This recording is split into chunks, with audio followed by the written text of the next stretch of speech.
Hello students, good morning. Welcome back to English class. Today we are going to study the first poem of your textbook Honeydew, entitled The Ant and the Cricket. This poem is a fable. What is fable? Fable is a story that is often with animals as characters that conveys a moral. This poem about an ant and a cricket contains an idea of far-reaching significance, which is as true of a four-legged cricket as of two-legged one. Surely you have seen a cricket that has two legs. So, this is a poem which has been adapted from Aesop's fable, जिसको हम हिंदी में क्या बोलते हैं, ईसाप की कथाएं. ये क्या होती हैं? These are moral based short stories. इनमें सीखने के लिए होता है और ये छोटी छोटी शॉर्ट स्टोरीज़ की कलेक्शन होती हैं जिनको एसोप्स ने लिखी है, और उनमें से ही एक पोयम आपके इस कोर्स बुक में अडेप्ट करके दी गई है. और इन स्टोरीज़ से हमें लाइफ में कोई ना कोई मॉरल मिलता है, कुछ ना कुछ सीखने को मिलता है कि हमें किस तरह से अपनी लाइफ को स्पेंड करना चाहिए, किस तरह से ट्रीट करना चाहिए. ओके, जैसे कि हमें फार साइटेड होना चाहिए, और इस पोयम में हमें इसी के बारे में बताया गया है कि हमें थोड़ा फार साइटेडनेस के बारे में बताया गया है कि दूरदृष्टि हमें रखनी चाहिए और ओवरसी करना चाहिए, और फोरकास्ट के बारे में बताया है कि हमें किस तरह से अपनी दूर की सोच रखनी चाहिए और उसके बारे में आगे के टाइम के बारे में सोचते हुए, आगे के सर्कमस्टांसेस के बारे में सोचते हुए आज का काम या कोई भी एक्शन करना चाहिए. ओके, सो फेबल, जैसा कि अभी आपने पढ़ा कि फेबल क्या होती है. I just told you know, fable एक स्टोरी होती है जिसमें एनिमल्स को एज कैरेक्टर्स पोर्ट्रे किया जाता है और कोई ना कोई वो मोरल हमें कुछ सीखने को उन स्टोरीज से मिलता है. ठीक है, तो एंट एंड द क्रिकेट भी एक बहुत ही इंटरेस्टिंग पोयम है जिससे हमें पता चलेगा कि हमें किस तरह से अपनी लाइफ को स्पेंड करना चाहिए, किस तरह से एक्शंस हमारे जो एक्शंस हैं हमारे फ्यूचर को बिलोंग करते हैं या उसको अफेक्ट करते हैं. So let's see, without wasting time, let's have the line wise explanation of the poem. A silly young cricket accustomed to sing. Accustomed to sing means in habit of singing, यानी कि गीत गाने की जिसको आदत होती है उसके लिए यहाँ पे accustomed वर्ड का यूज़ किया गया है. Here means in habit of singing. Okay.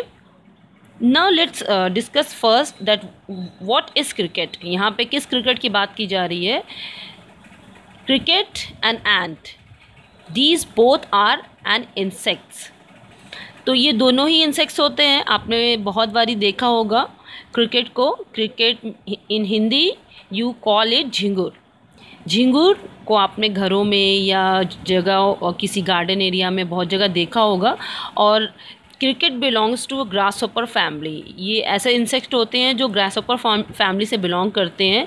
They have a very lazy kind of nature. उनका बहुत ही लेज़ी एक नेचर होता है, बहुत ही आलसी होते हैं और सिर्फ पूरे टाइम गुनगुनाते रहते हैं, आवाज़ निकालते रहते हैं. तो इसके बारे में ही ये फेबल है. एंड यू अंडरस्टैंड, चींटियाँ, प्यारी प्यारी चींटियाँ. ठीक है, तो अब इसमें पोएट बहुत ही अच्छे से बता रहा है एक सिली क्रिकेट के बारे में, एक सिली यंग क्रिकेट के बारे में. यानी कि एक झिंगुर है जो कि यंग है और बहुत ही स्टूपिड है, क्योंकि वो पूरे टाइम सिंग करता रहता है. उसकी आदत होती है आवाज़ निकालने की. क्रिकेट की झिंगुर की एक पर्टिकुलर आवाज़ होती है, आपने सुना ही होगा. वो पूरे टाइम एक अलार्म की तरह बजते रहते हैं. तो यहाँ पे उसी आवाज़ को, उसी चर्पिंग साउंड को पोएट ने सिंगिंग से रिलेट करते हुए कहा है कि झिंगुर एक होता है जो कि पूरे टाइम बस सिंग करता रहता है, मौज मस्ती में रहता है, उसको कोई काम नहीं करना होता है, वो पूरे टाइम इसी तरह से सिंग करता रहता है. Through the warm sunny months of gay summer and spring. Warm sunny means air, गर्मियों का दिन. ठीक है, तो पूरे टाइम वो क्रिकेट, वो झिंगुर जब गर्मियाँ रहती हैं तो, और स्प्रिंग का मौसम जब होता है, तो वो पूरे इन सारे दिनों को, इन सारे मौसमों को, इन सारे मंथ्स को वो सिर्फ गीत गाते हुए, मौज मस्ती करते हुए बिता देता है. स्प्रिंग मीन बसंत ऋतु. ठीक है, is the name of a season, began to complain when he found that at home his cupboard was empty. Empty means खाली. And winter was come.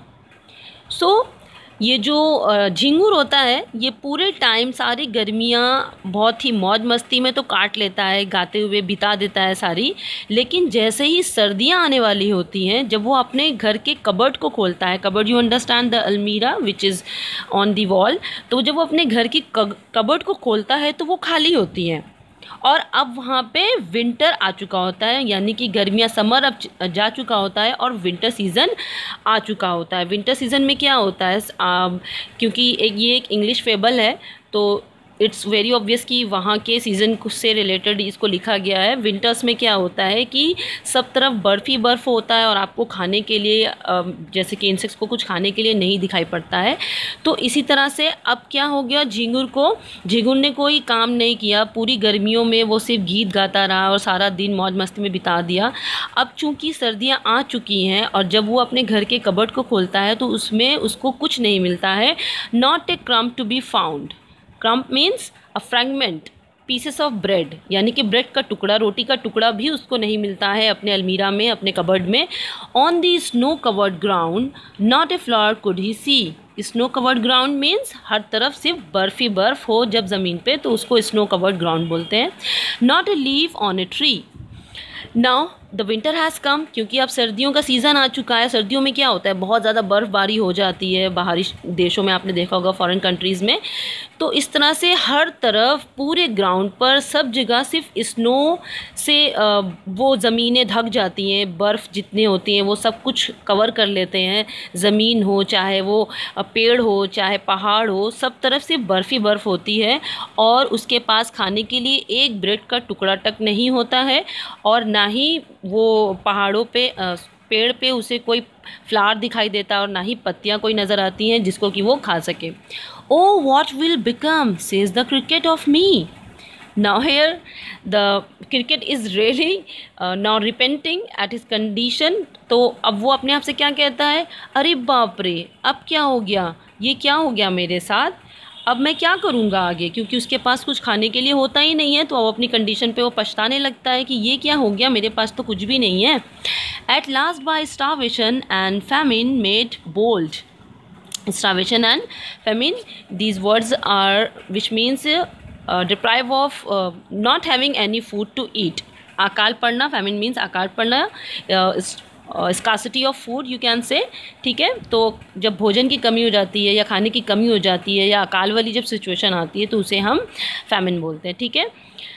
All last by starvation and famine made bold, all dripping with wet and all trembling with cold. Dripping means getting wet, यानी कि गीला हो जाना, भीग जाना। Trembling means shaking, means कपकपाना, सर्दी से कपकपाना।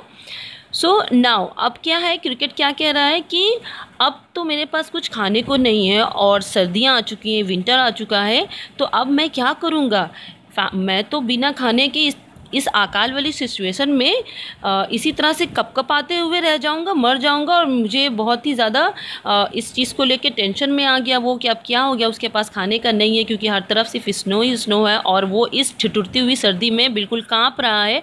हर तरफ सिर्फ गीला ही, सिर्फ हर तरफ वेटनेस है, हर तरफ उसको सिर्फ बर्फ़ ही नज़र आ रही है और उसको कुछ भी खाने का नहीं है। एक तरीके से ये उसके लिए एक फैमिन है, उसके लिए एक अकाल पड़ चुका है और वो इस स्टार्वेशन कंडीशन में आ चुका है। Now away he set off to miserly ant to see if to keep him alive he would grant him shelter from rain and mouthful of grain. He wished only to borrow and he would repay it tomorrow. तो अब क्या सोचता है वो कि क्योंकि मेरी condition बहुत बुरी हो चुकी है, मेरे लिए तो अकाल पड़ चुका है, तो मुझे क्या करना चाहिए। वो सोचता है कि चलो मुझे एक माइजरली एंड के पास चलना चाहिए। माइजर मीन्स कंजूस होता है, बट यहाँ पे एंड को लेके उसको रिलेट करके लिखा गया है कि जो एंड्स होती हैं वो उनसे आप एक्सपेक्ट नहीं कर सकते हो कि वो आपको बदले में कुछ दें, तो इसीलिए यहाँ पे माइजरली वर्ड का यूज़ किया गया है। तो away he set of means चले जाना, निकल पड़ना। तो वो क्रिकेट अब क्या करता है, एक चींटियों से मदद लेने के लिए वो वहाँ से निकल पड़ता है और फिर वहाँ जाके वो ये कहता है कि वहाँ पे शायद मुझे रहने के लिए जगह भी मिल जाए, क्योंकि अब हर तरफ बारिश हो रही है। सर्दियों की जो बारिश होती है वो बहुत ही ज़्यादा ठंड वाली होती है और वो बिल्कुल काँप रहा होता है उस वक्त। तो वो कहता है कि चलो मैं चींटियों के पास चलता हूँ और मुझे इस तरह से शेल्टर भी मिल जाएगा। शेल्टर मीन्स आपको जब कोई चीज़ की छत मिल जाती रहने के लिए तो उसको बोलते हैं कि मुझे एक आश्रय मिल जाएगा इस बारिश से बचने का और मैं वहाँ जाके रह पाऊँगा, और साथ ही साथ हो सकता है चींटियाँ मुझे अनाज भी दे दे खाने के लिए। ग्रेन मीन्स अनाज। तो सोचता है कि खाने का भी मुझे वहाँ पे फूड मिल जाएगा। तो वहाँ पे चलता है, वो निकल पड़ता है चींटियों के पास जाने के लिए, और वो ये भी अपने अंदर इरादा कर लेता है, intended that only to borrow today and he would repay it tomorrow. तो वो सोच लेता है कि आज मैं सिर्फ उधार के तौर पे उसको ले लूँगा, फिर कल मैं उसे कभी इसको रीपे कर दूँगा या चुकता कर दूँगा।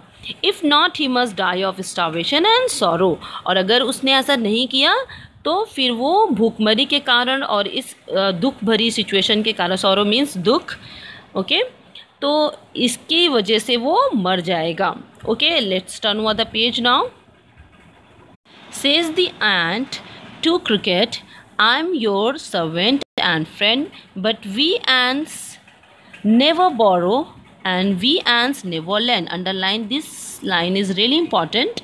It giving us a moral. Okay, so अब जब ये जो क्रिकेट है जब चींटियों के पास जाता है और उनसे अपनी कंडीशन के बारे में बताता है और उनसे कुछ खाने के लिए मांगता है, तो वहाँ पे चींटियाँ उससे क्या कहती हैं, कहती हैं कि आई am your servant and friend.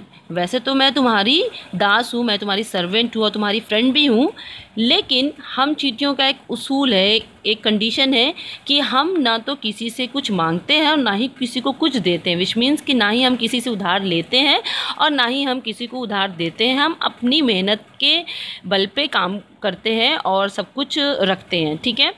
But tell me dear friend, did you lay nothing when the weather was warm? Quote the cricket not. Quote means कहना। It is an old English, पुरानी इंग्लिश में इसका मतलब होता है कहा, ठीक है।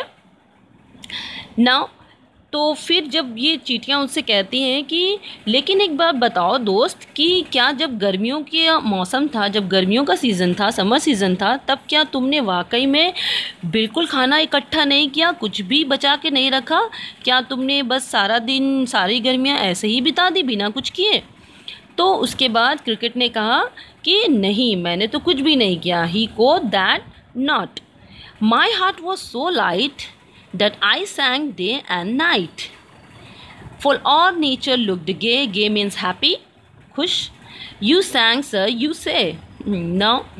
तो इसके बाद अब क्रिकेट कहता है कि हाँ, गर्मियों के दिन में तो मैंने कुछ भी नहीं किया, क्योंकि मैं इसको तो बहुत हल्के में ले रहा था, बहुत लाइट फील कर रहा था और मुझे बस दिन और रात सिर्फ गाने की ही पड़ी थी। मैं तो गाना गाता था पूरे टाइम, सिर्फ गीत गाते हुए मैंने सारा सीज़न बिता दिया, क्योंकि मुझे हर तरफ अच्छा नज़र आ रहा था, पूरे नेचर मुझे खुश नज़र आ रहा था, खुश था।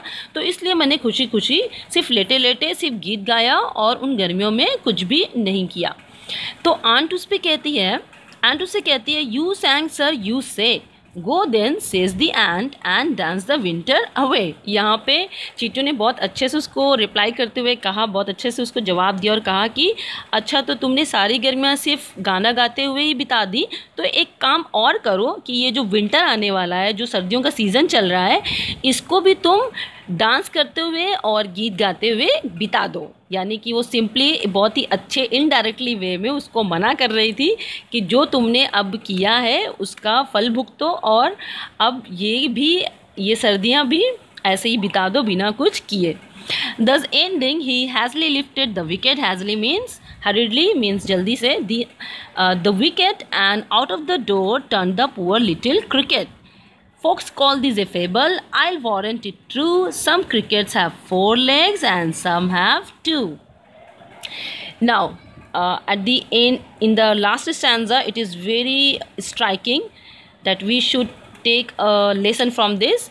तो पहले तो लास्ट में क्या हुआ कि जैसे ही चींटियों ने ये कहा कि अब तुम ये सर्दियाँ भी गीत गा कर ही बिता दो, डांस करके बिता दो, और उस क्रिकेट को चींटियों ने उठाया और अपने दरवाजे से बाहर फेंक दिया, हटा दिया, उसको बाहर निकाल दिया और कहा कि जाओ, जिस तरीके से तुमने कुछ नहीं किया है, सिर्फ गीत गाया है, सीटियाँ बजाई हैं, तो अब तुम यही करो। Now folks call this a fable. अब जो लोग होते हैं उन्हें इसे फेबल कहते हैं, इसे सीखने को हमें कुछ मिलता है।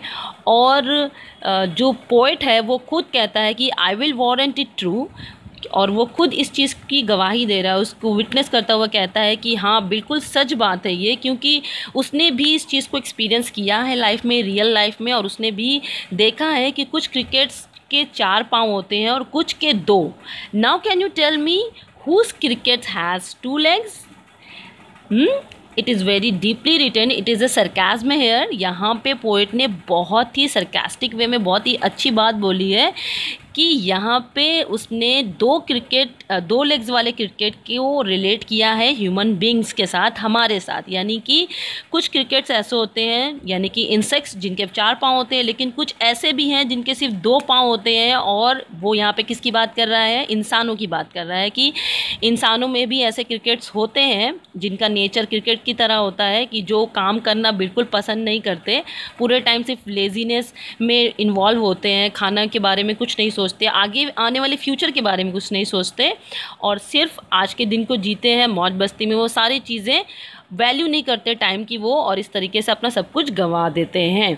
तो इसी बात को पोएट ने बहुत ही स्ट्राइकिंगली वे में बोला है कि मैंने खुद विटनेस किया इस चीज़ को कि हाँ रियल लाइफ में भी इंसान इन क्रिकेट्स की तरह ही होते हैं। कुछ इंसान ऐसे ही होते हैं जो कि कुछ नहीं करते और सिर्फ टाइम वेस्ट करते हैं अपना, और आगे के बारे में, यानी कि उनकी कोई दूरदृष्टि नहीं होती है, फार साइटेड वो नहीं होते हैं, दूर के बारे में, आगे आने वाले के टाइम के बारे में कुछ नहीं सोच पाते। Now in conclusion I can say that this poem conveys a very realistic message. It shows if one does not think for future he is destined to suffer. Correct, जो नहीं सोचता है फ्यूचर के बारे में तो उसको सफ़र करना ही पड़ता है। The cricket in the story represent those human beings who are not wise enough to save for future, and such poor fellows face very awkward situation as the cricket had to.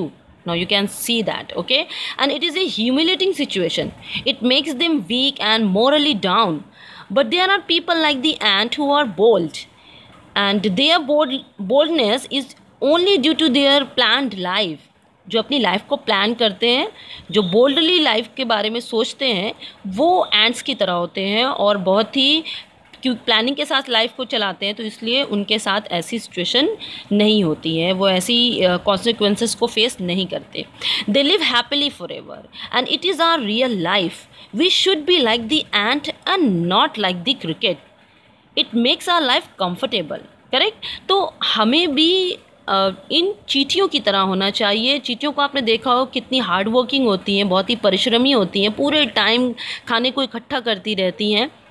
तो हमें भी उनकी तरह होना चाहिए। हमें आगे आने वाले टाइम के बारे में सोचना चाहिए, ना कि क्रिकेट की तरह, ना ही इस झिंगुर की तरह जो कि बिल्कुल काम नहीं किया उसने और बाद में अब पछताया। तो अगर हम काम करेंगे, आगे आने वाले टाइम के बारे में सोचेंगे और उसके अकॉर्डिंगली अपना एक्शन करेंगे आज के टाइम पे, प्रेजेंट टाइम पे, तो हमारा जो फ्यूचर है वो सिक्योर होगा और हमारी लाइफ भी कंफर्टेबल होगी। Correct, so I think this poem is not clear to you. अब आपको ये पोएम समझ में आ गई होगी। इसको अडेप्ट किया गया है एसोप्स फेबल्स से, which is a collection of short stories, moral stories. Okay, so thank you for listening to me and I will see you in next class.